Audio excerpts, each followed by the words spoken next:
Just here in my tractor. Just bought this new John Deere. You know what I like more than John Deere tractors? Cyclone snowblowers. Just saying goodbye to this old girl today. It's in kind of rough shape. It's kind of a rough season with it, but overall I think it's a really good design. It's been kind of rusted, as you can see. Looks like it's about 40 years old, but that's alright. The next one we're going to get is actually going to be galvanized, but we had a few issues with it. They're actually going to rebuild the entire blower because where it comes into the chute was pretty small, so we were getting a lot of clogging in there.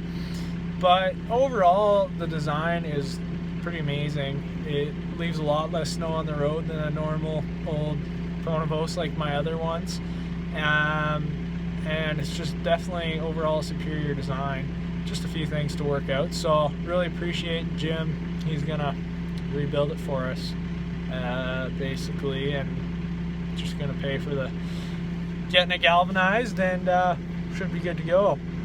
So yeah, I would say if you're looking for an inverted blower, definitely go with the Cyclone.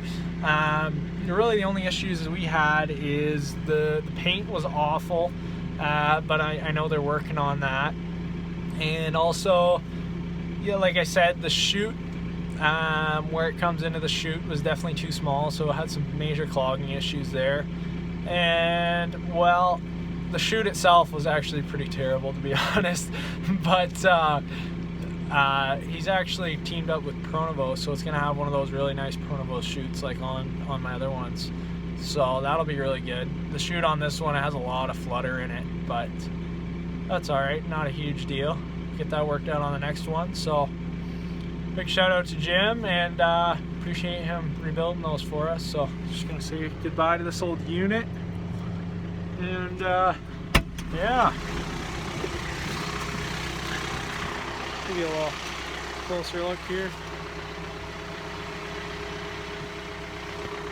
So yeah, there she is.